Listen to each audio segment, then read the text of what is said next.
पूरी दुनिया में महामारी फैली हुई है। अलग अलग देशों ने वैक्सीन बन जाने का दावा किया हुआ है, जैसे कि ब्रिटेन, इटली और अमेरिका। यहाँ तक कि ब्रिटेन में ऑक्सफोर्ड यूनिवर्सिटी ने तो ये भी कह दिया है कि ये लगभग सितंबर तक वैक्सीन तैयार हो जाएगा।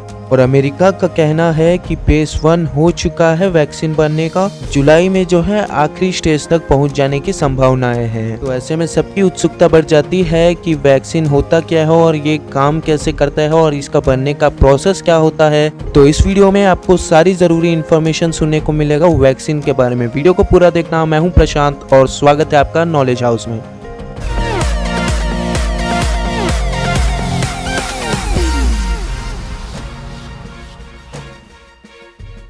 देखो, सबसे पहले ये जान लेते हैं कि दो तरीके का इन्फेक्शन होता है, एक बैक्टीरियल इन्फेक्शन और दूसरा वायरल इन्फेक्शन। बैक्टीरियल इन्फेक्शन का क्योर साइंटिस्ट के पास है, जो कि एंटीबायोटिक से ठीक किया जा सकता है। लेकिन जो वायरल इन्फेक्शन है ना, इसका क्योर साइंटिस्ट ने नहीं निकाल पाए हैं और नोवल कोरोना वायरस भी एक वायरल इन्फेक्शन ही है। वैक्सीन के पास जाएं इससे पहले हमको इम्यून सिस्टम क्या होता है ये समझना जरूरी है। आप में से बहुत सारे जन को पता होगा, फिर भी एक बार शॉर्ट में समझ लेते हैं इम्यून सिस्टम क्या होता है। इम्यून सिस्टम यानी कि रोग प्रतिरोधक शक्ति। इम्यून सिस्टम का काम ये रहता है कि कोई भी बाहर का दुश्मन हो, जैसे कि बैक्टीरिया या फिर कोई भी वायरस हमारे बॉडी के अंदर प्रवेश करे तो उससे फाइट करता है और उसको मार देता है। लेकिन कई बार इम्यून सिस्टम वीक होने के चलते वायरस से मुकाबला नहीं कर पाता है और संक्रमित व्यक्ति का मौत भी होने की संभावनाएं हैं। तो इसको रोकने के लिए वैक्सीन का उपयोग किया जाता है। अब समझते हैं कि वैक्सीन क्या होता है। दरअसल वैक्सीन एक सब्सटेंस होता है। सब्सटेंस यानी कि एक पदार्थ होता है जो कि वायरस का ही हिस्सा होता है, जैसे कि पैथोजोन्स। पैथोजोन्स जो है वायरस या बैक्टीरिया दोनों में से एक हो सकता है। कई लोग सोचते हैं कि वैक्सीन जो है वायरस को मार देगा, लेकिन ऐसा नहीं है। वैक्सीन जो है वायरस का ही एक हिस्सा होता है, तो वायरस को कैसे मारेगा?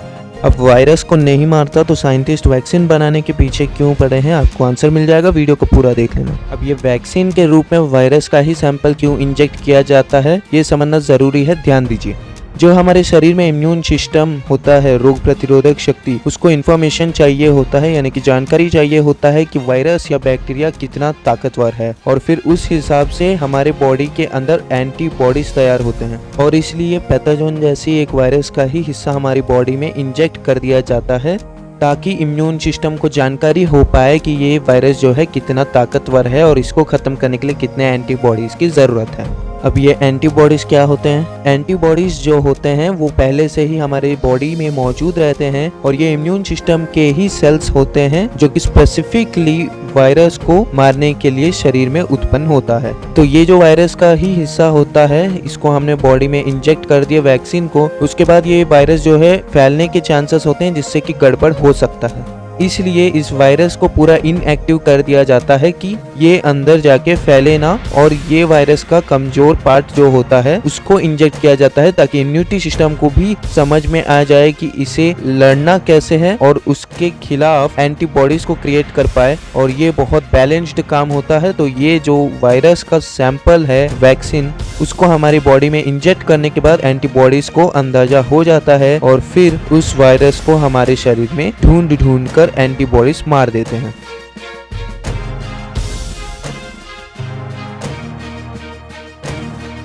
अब ये समझते हैं कि ये वैक्सीन को बनाने में इतना टाइम क्यों लगा है और वैक्सीन का बनने का प्रोसेस क्या है। मैं कुछ स्टेजेस की बात करूंगा, ध्यान से सुनिएगा। Stage 1 exploratory stage. इस स्टेज में जो है वायरस को कमजोर बना दिया जाता है, ताकि शरीर के अंदर जाने के बाद ये वायरस फैल ना पाए, या फिर कोई वायरस का कमजोर पार्ट को लिया जाता है, यानी कि सिंपल भाषा में समझा जाए तो वायरस को इनएक्टिव कर दिया जाता है, ताकि ये शरीर के अंदर जाने के बाद फैलने की संभावनाएं ना हो पाए। Stage 2 pre clinical stage. इस स्टेज में जो है जानवरों के ऊपर वैक्सीन को इंजेक्ट कर टेस्ट किया जाता है, जैसे कि चूहा, बंदर हो गया, ऐसा कोई भी जानवर, जैसे कि चिंपांजी भी हो गया, ऐसे जानवरों में ये वैक्सीन को इंजेक्ट कर टेस्ट किया जाता है। आते हैं स्टेज 3 के पास। क्लिनिकल डेवलपमेंट स्टेज 3 है। अब इस स्टेज में जो है ह्यूमन ट्रायल होता है, और इस क्लिनिकल डेवलपमेंट में 3 फेज शामिल है। कौन कौन से हैं ध्यान दीजिए।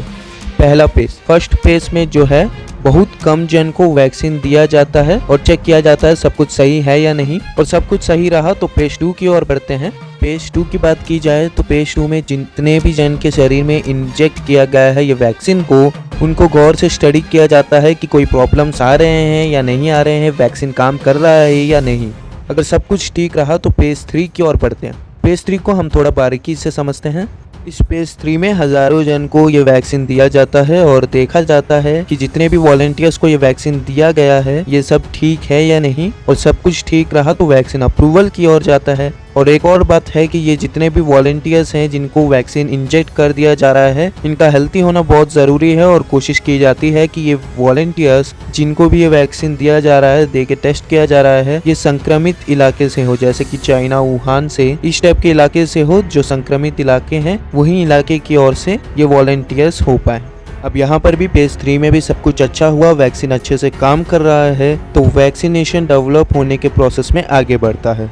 मैंने आपको बताया स्टेज 3 में फेज 1, 2, 3 में ह्यूमन ट्रायल होता है। ह्यूमन ट्रायल यानी कि इंसानों को, वॉलंटियर्स को वैक्सीन दे करके, इंजेक्ट करके देखा जाता है कि सब कुछ सही है या नहीं, वैक्सीन काम कर रहा है या नहीं। उसके बाद स्टेज 4 में आते हैं रेगुलेटरी रिव्यू एंड अप्रूवल। जो स्टेज 4 है, रेगुलेटरी रिव्यू एंड अप्रूवल होता है, यानी कि इस स्टेज में अच्छे से वैक्सीन को परखा जाता है कि वैक्सीन जो है इसका साइड इफेक्ट्स तो नहीं है, कहीं खतरा तो नहीं है, या फिर बॉडी के अंदर जाने के बाद फैल तो नहीं पाएगा। सब बारीकी से स्टडी करने के बाद में सब कुछ अच्छा हुआ तो ये वैक्सीन को जो है अप्रूव दिया जाता है। इसके बाद आता है स्टेज 5 मैन्युफैक्चरिंग, यानी कि ये वैक्सीन को बड़ी मात्रा में बनाया जाता है। और स्टेज 6 में इस वैक्सीन का क्वालिटी कंट्रोल किया जाता है। तो ये 6 स्टेज ऐसे थे जो कि ये पूरे प्रोसेस जो है वैक्सीन बनने का है। तो ये 6 स्टेज ऐसे हैं जो कि इसमें पूरे वैक्सीन बनने का प्रोसेस डिस्क्राइब किया हुआ है। और मैं बताना चाहता हूँ कि ये एक इम्पॉर्टेंट अपडेट है।